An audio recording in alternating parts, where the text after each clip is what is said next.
There is a global trigger of inflammation. If you're a mammal, if you're a human, it causes it in all mammals and certainly in all humans. And because TPN, total parenteral nutrition, intravenous nutrition, was created in the 1970s, in the high days of believing that carbohydrates were so necessary in our diet, as we created TPN, the mindset was that the dominant source of energy for the human body, but usually 25% concentration of dextrose in TPN, there were two very important things that we did. Number one, when you go up, you have to go up slowly and you have to come down slowly because people can get hyperglycemic when you give it too quickly and hypoglycemic if you stop it right away. Their blood sugar drops too low. Because almost always when you give TPN with 25% dextrose, you have to add in insulin. Why? Because you made them into an insulin-dependent diabetic by infusing that amount of sugar. One of the other things that we have to do when we put people on TPN, we have to put a long IV in that goes almost to the heart, to the big vessels, because that concentration of sugar in a small peripheral blood vessel, in a small vein, will irritate the lining of that vein so intensely that it'll form blood clots and that it'll cause inflammation and that vein will clot off.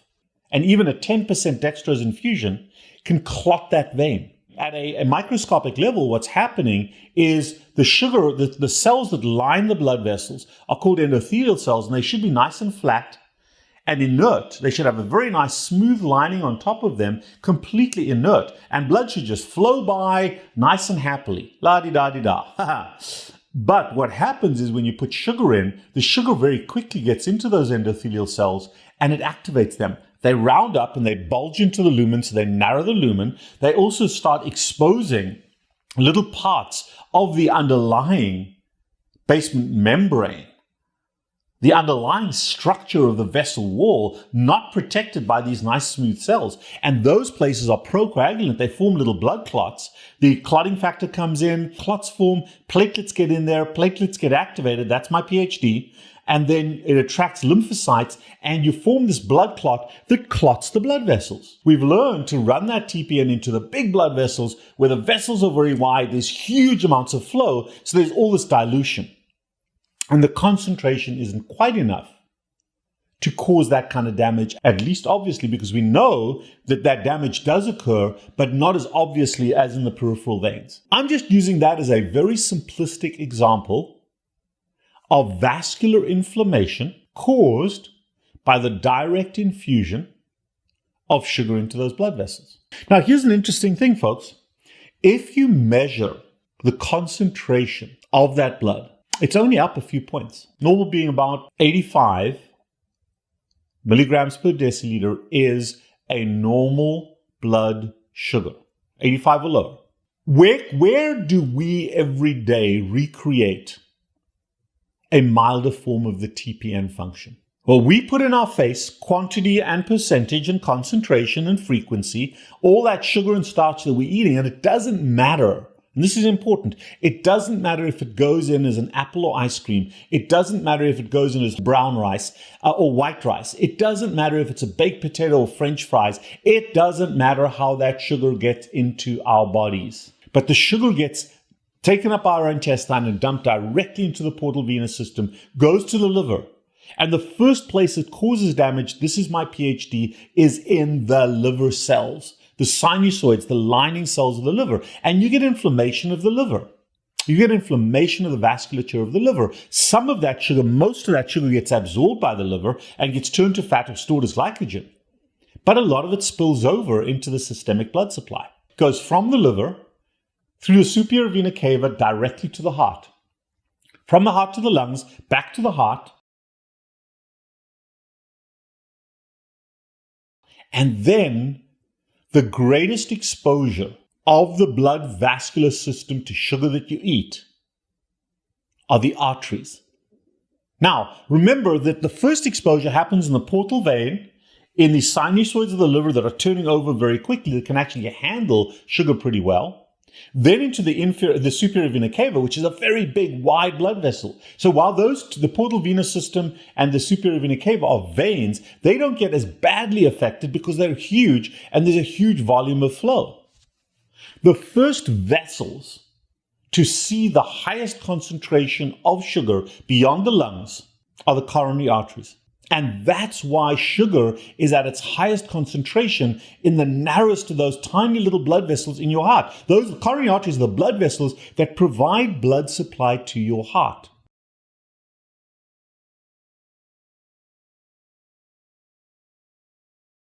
The blood flows to the rest of your body, gets used up by the tissues, and only then, after the tissues have extracted whatever sugar they need, only then does it go into your veins and gets returned back to your heart. And when we measure venous blood sugar, it is the lowest concentration in the human body. So when you look at a blood sugar that's elevated, it's logarithmically higher in the arteries that come straight from the gut and from your liver.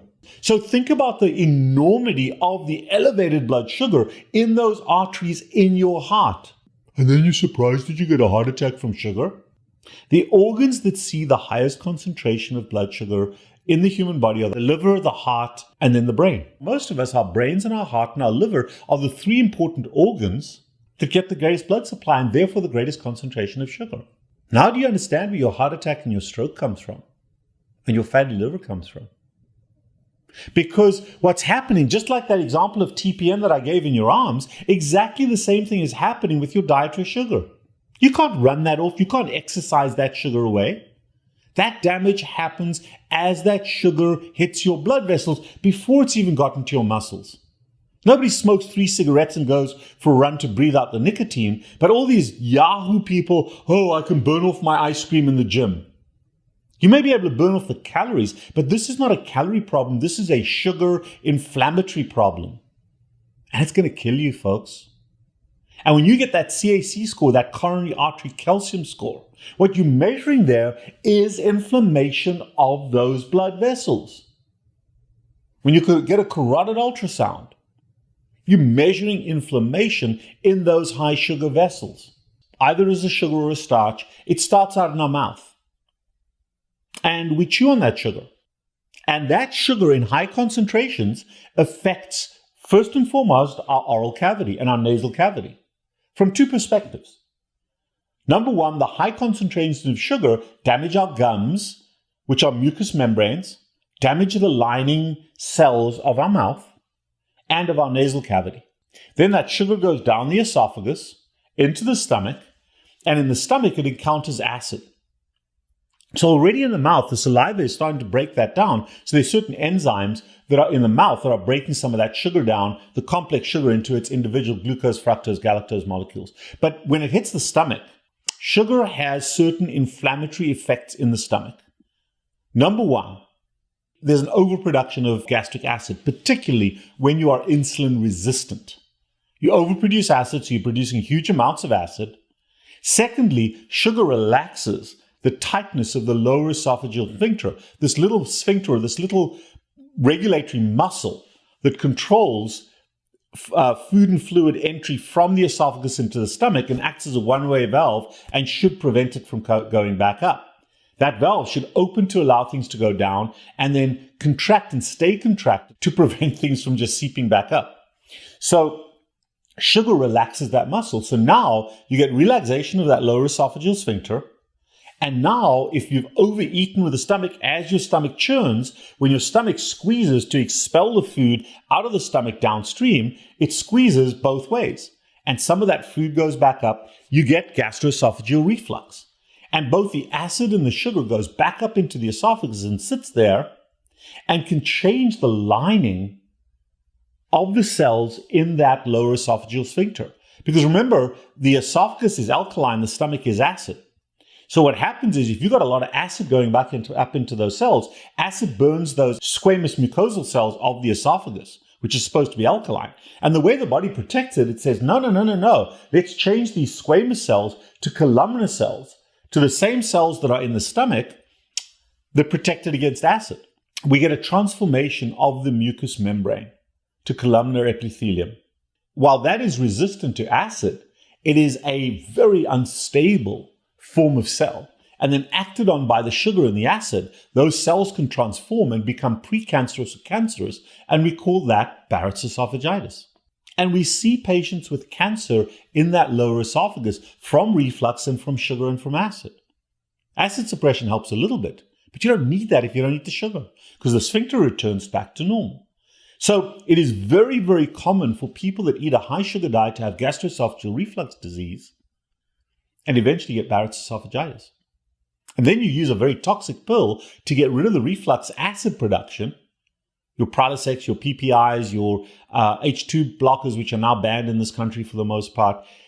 Toxic drugs to deal with the side effects of another toxic drug, sugar. Doesn't make any sense to me. But carbohydrates are by far the commonest cause of gastroesophageal reflux disease. And how do you get carbohydrates into your body? Vegetables, fruits, and as processed foods. Those are the three sources of carbohydrates. So the stomach churns them up, gets them into the small intestine. And in the small intestine, that high concentration of sugar affects the lining cells of the small intestine. It affects the types of enzymes that break those sugars down, changing the pH of the intestine. The human body biologically has changed over time to no longer be a fermenter of food, but to use enzymes to break food down. So the more vegetables and fruits and other things that we're eating, the more fermentation is happening in the stomach, in the intestine. And the bacteria that are associated with that fermentation process damages the intestine, particularly the colon. So we get diverticulitis, we get colonic inflammation, ulcerative colitis, Crohn's disease, and irritable bowel syndrome, gas bloat syndrome, and possibly even colon cancer. Not promoted by, red meat causes colon cancer. No, it's not. It's the vegetables you ate the red meat with. Blaming red meat for colon cancer is like blaming the match instead of the cigarette for your lung cancer. Because human beings have all the evolved enzymes to take care of meat. We're very good at breaking that down. We're very good at handling protein and fat. The enterohepatic circulation of bile handles fat. We've got a whole circulation system for that, called the lymphatic circulation system. We break down meat really, really well. Not able to break down cellulose. Not able to break down the majority of the sugar that occurs in vegetable material. Now, most vegetables, the leafy vegetables, not awful. But there is a subset of really, really, really toxic vegetable products, if you want to call them that. And those are the grains. Grain products are super toxic to the human body, either subclinically or clinically. If you have clinical experience with celiac disease, with gluten or gliadin allergies, with histamine reactions, that typically comes from your grain products. But the rices and the potatoes add to that as well. And they cause inflammation in the human intestine. And that ramped up inflammatory system damages the intestine. The same triggering can now spill over into the bloodstream, and those same immune system that is now ramped up against things like gluten and gliadin in the intestine because you've been eating a bunch of bread, that immune system, the cells and the antibodies are so similar to other parts of the human body, like insulin, like thyroid hormone, that you now get this cross reaction where the body is actually attacking itself, thinking it's a foreign body. And we call that autoimmune disease. And there are so many different areas where autoimmune disease attacks the human body. And that's because of that cross reaction to foreign antibodies, to foreign antigens that come into the human body primarily as part of our diet.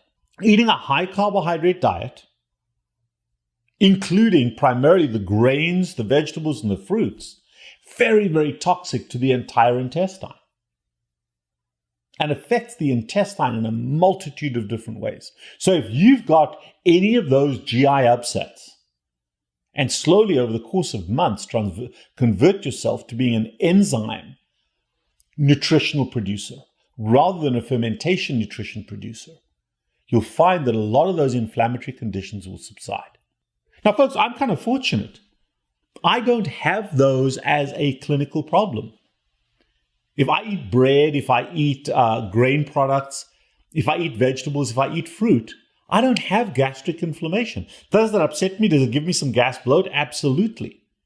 But it's very tolerable. Other people are intolerable to that. So it affects different people variably. But you know what's interesting is if I've been on a carnivore diet for a long time, and I even just eat a salad or eat some vegetables, let alone some grain products, for 3 or 4 days afterwards, it really disrupts my system. Do the experiment. See, you're not going to know how bad the GI inflammatory space is until you get rid of it for a while. Test yourself. Do the experiment. Go pure carnivore for maybe 90 days. Oh my God, it's 3 months. 3 months in the course of 100 years is very, very little. Try it sometime. Go pure carnivore for 90 days. Write down some of the GI symptoms that you may have and have an awareness. You don't have to be a doctor. There's no blood tests or measurables that you need to do. Just do the experiment of time. And you'll be amazed at how much better your reflux gets, how much better you sleep, how much less your heart palpitates. Look at how your bowel movements change. Look at the diarrhea, the constipation, the cramping, the gas bloat. Do the experiment. See how much it improves you. That is the inflammation of sugar and sugar-containing products as they travel through the intestine in a place where they no longer belong. I'm not a total advocate for the carnivore diet. I'm just saying that that is a good elimination diet to do the experiment. And then you can pick yourself. I choose not to eat the grain products. I choose not to eat the starches, but I eat vegetables from time to time. I'm mostly carnivore, not because it's better or healthier for me, because it doesn't matter. It's just easier and simpler, and I like to eat that way. But some people do need to make that change. The only way to know is to eliminate the source of inflammation to your GI tract over the course of maybe 90 days, 3 months. That gives your body enough time to change on the inside and then see what happens. And by the way, just one last word of wisdom.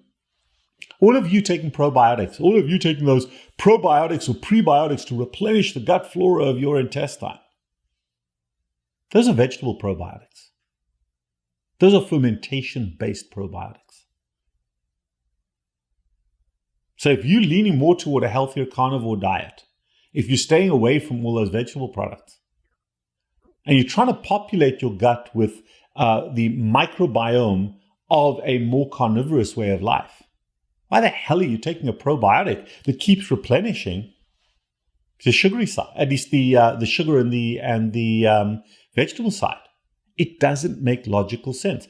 Do the experiment, and then you can pitch yourself where you want to be. Vegetables and animal products are perfectly fine on a ketogenic diet. You decide what makes your intestinal space the healthiest.